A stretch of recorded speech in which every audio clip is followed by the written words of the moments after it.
The lamp had been the same lamp since the fourth night of dedication. It was now the eve of Passover. Mara had refilled the oil 3 times since Crispus's grandmother had been a household word in our window. She had stopped asking by the second refill. I had stopped lighting it for any particular grandmother by the third. I was sitting on the floor. I do not, as a rule, sit on the floor. The bench had become a place where decisions had to be made, and I did not want to be on a bench when the decisions came. I had set my back against the wall under the window shelf, where the lamp burned at the height of a man's standing forehead, and the light came down on my shoulders steadily, as if I were a shape it was lighting tonight. The carved bird was in my hand. I do not remember picking it up. I had not opened the box on the upper shelf in years. The bird must have been in my belt, or in the niche by the door, or in a fold of the blanket that lay across the corner where Eliezer had begun his sleep before being carried into the inner room. The bird was in my hand, and my hand did not remember the picking up. Mara came in from the courtyard. She had been there a long time. She had gone out to do the small last thing before bed that women in our part of the city did, to set the morning's water jar by the door, to check the latch, to look at the sky once, because the sky on the eve of Passover was a thing women in our household looked at, having been taught by their mothers to do so without knowing why. Mara did the thing slowly because the doing slowly was the only way to get any quiet out of the day. The day had not been quiet.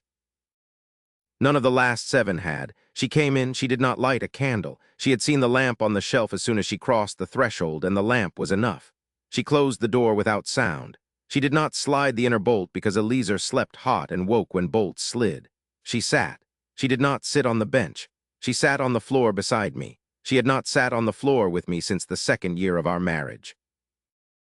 The sitting down was so quiet I noticed it more by the shift of the lamp's light on the side of my face than by any sound she made.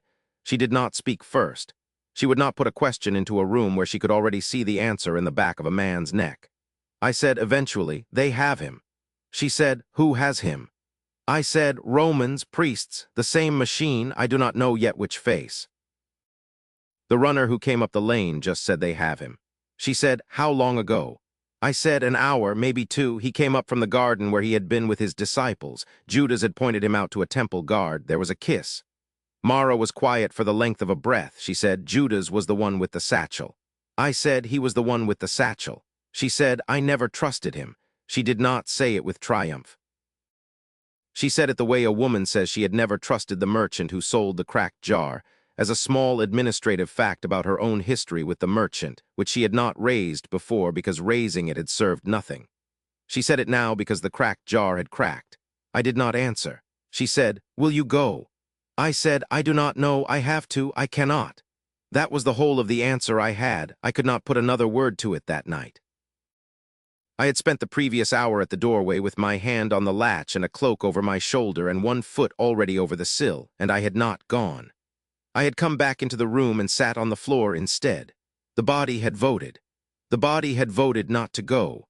The mind had not yet caught up. I had not lied to Mara, and I had not given her a true answer, because there was not yet a true answer in me to give. She said, "Then you do not go." I said, "Mara." She said, "It is the same as Sepphoris." I had been waiting for her to say it. Sepphoris was the night my friend Eli had died because I had not yet learned to run from a thing in time and Eli had run toward it. Sepphoris was the road I had walked off carrying nothing but my own breath. I had not gone back.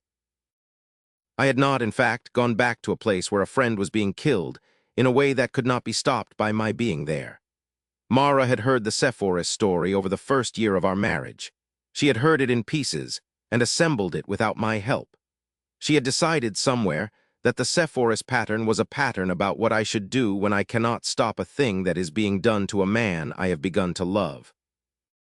The pattern was, do not be in the lane when the thing is done, be in the lane after, be at the house, be where the body comes back to. She said it again. She said, "It is the same as Sepphoris. You go to the house, you do not go to the cross." I said, "I am not Eli." She said, "He is not Eli either." I said, "He is not." She said, "But the going is the same. You cannot stop them. You stayed alive at Sepphoris because Eli died first. You will not stay alive tomorrow if you stand close enough to be useful. You are useful in this room. You are useful on the road we will walk tomorrow night. You are useful at the door of the house his mother will be brought to. You are not useful at the foot of the cross." I held the bird in my hand. I looked at her. Mara was small in lamplight. She had always been small. Even when she had carried Eliezer, she had been small. She was a working woman in the second year of her 30s, and her hands had calluses where men's hands have calluses, and the line at the side of her mouth that comes from years of biting back the wrong word at the wrong moment was deep enough now to be a fold of her face rather than a habit. The lamp on the shelf made one side of her face gold and one side of her face dark. The dark side was the side I had married. The gold side was the side I was about to need. She said, "I have seen you change." I said, "I have not noticed." She said, "That is how the change worked. You stopped noticing where you started from." I did not speak. She said, "Do you want me to list them?" I said, "Yes." She said, "The Roman in the doorway with the cloth." I said, "Crispus." She said, "I never knew his name." I said, "I learned it after." She said, "Crispus, then, the way you spoke to him, the way you named the knives, the way you handed him the box. A man who is 15 does not do that. A man who is 25 does not do that. A man who is afraid does not do that. A man who is showing off does not do that. Only the man you became did that. I had not seen the man you became at the doorway with Crispus until the moment you did it." She paused. She said, "Second. The morning after Hosea's cough broke, I was so tired I could not stand. You took him from me without asking. You held him the wrong way, your forearm under his neck, your other hand under his back, the way a man holds a sack of grain, and he did not fuss. He fell asleep against your wrong hold. I saw your face look at his face. You did not know I was watching. You looked at his face the way you used to look at a doorway you were going to have to walk through, as if his face was a doorway. You held him until I had slept 20 minutes. I had not asked you. You knew. I said, "Mara." She said, "Third, the temple, the day you did not pick up a stone." I had not told her exactly about the temple. I had told her there had been a teacher and a saved woman and writing I could not read. I had not told her about the stones in the dust at men's feet. I looked at her. She said, "I am not slow." I said, "No." She said, "I read your face for an hour after. You had seen a thing about yourself." I did not ask. I have not asked. I am asking now. I said, "There were stones at men's feet. I had not picked one up. I had not in the moment thought about whether to pick one up. I do not know whether that is virtue." She said, "It is not virtue." I said, "What is it?" She said, "It is what you have become." I said, "Mara." She said, "Fourth, your hand on mine in the night. It used to be a hand checking. Then it was a hand resting. Now it is a hand that has decided. I knew it the night Eliezer was born when you came in with the basin of warm water and you did not look at me as you came in because the basin needed to be set down without spilling. Most men look first and spill the basin. You set the basin down. You looked second. That was the night. I said, "I did not know." She said, "I know. That is how I knew."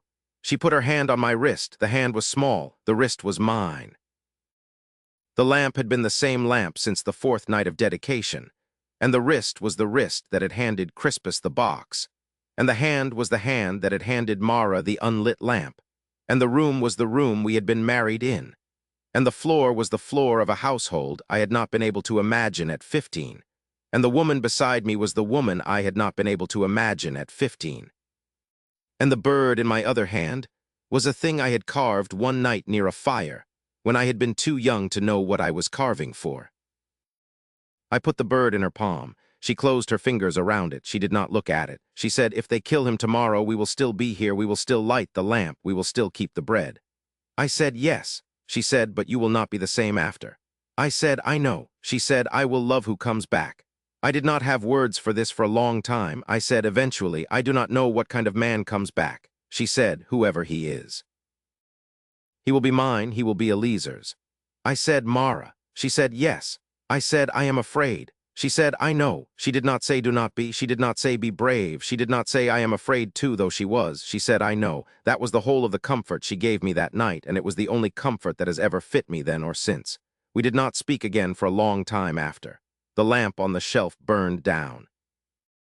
It burned down past the second mark on the clay wall behind it, past the third, past the dark line of soot where Crispus's grandmother's lamp had burned to its low limit on the fourth night of dedication. The flame guttered once. Mara reached up without standing and tipped the last finger of oil from the small jar by the shelf into the lamp. The flame caught. The flame stayed. She lay down on the floor. She did not go to the bed. She lay down beside me on the floor with her hand still around the bird and her other hand still on my wrist, and the lamp burned, and Eliezer slept in the next room, and somewhere in the upper city, a man I had once watched silently across a courtyard was sitting in a guard room with no lamp at all. I did not sleep. I do not remember Mara sleeping either, though she may have. She did not move. The hand on my wrist did not go heavy with sleep. It stayed. A patrol passed once in the lane outside. The boots were not Crispus's. The boots were a younger detachment, the kind freshly arrived for Passover duty, the kind whose hobnails had not yet been resoled by a local tanner. The boots went up the lane fast. They did not stop. They were on their way somewhere. I knew, listening, that they were on their way to a hill outside the wall, where wood had already been measured to standard, where a centurion with brown eyes the color of old harness leather was already going through his daily list, where a carpenter would have set down a crossbeam by midday, and where the man I had carved a bird beside 3 decades earlier was, in fact, going to be killed before the wind warmed up. I knew this because the boots were going in that direction. I knew this because Mara had told me an hour ago, in a way she had not used the words for, that this was the morning the boots had been on their way to for 30 years. The lamp burned.